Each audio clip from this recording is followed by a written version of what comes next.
Something not listed in my resume is the passion and consistency I put into my craft over the past 8 years. While I'm skilled in graphic design and data entry, what truly sets me apart is my hands-on experience in layouting tarpaulins from birthday banners to community events, which has allowed me to blend creativity with real-world needs. One of my key strengths is my adaptability. I can handle both creative and administrative tasks with ease, whether it's designing a tarpaulin layout or organizing schedules and data. I stay focused and detail-oriented. Another strength is my consistency and dedication. For over 8 years, I've been delivering quality layouts for events and small businesses, always ensuring the client visions comes to life. I'm also a strong communicator and listener. Working closely with local clients taught me how to understand their needs and translate them into clear, practical results. My greatest weakness is speaking in front of the camera. Just like this interview, I got nervous, especially because of the language barrier.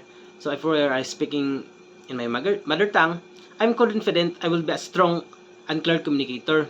However, I'm working on this by practicing and stepping out of my comfort zone little by little, because I know communication is important and I'm always willing to adapt and improve.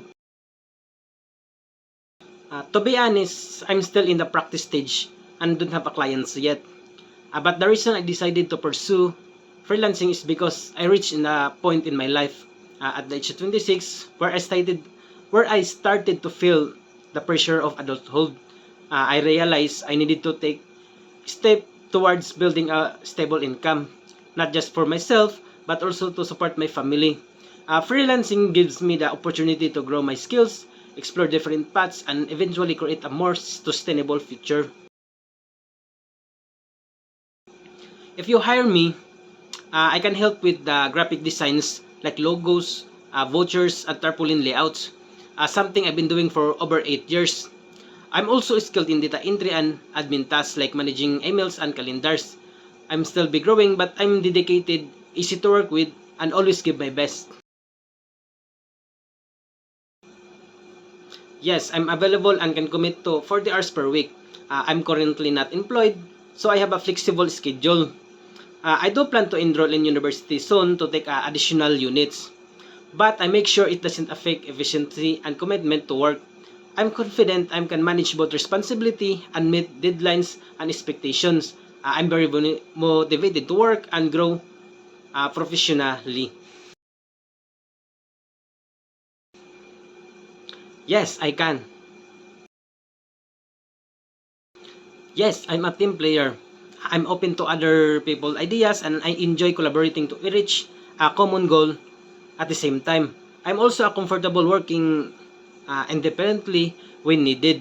I can manage tasks on my own and stay focused, but I value communication and support within a team.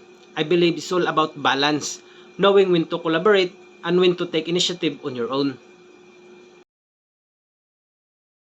My long term as a freelancer is to retire with savings and vacation to nature.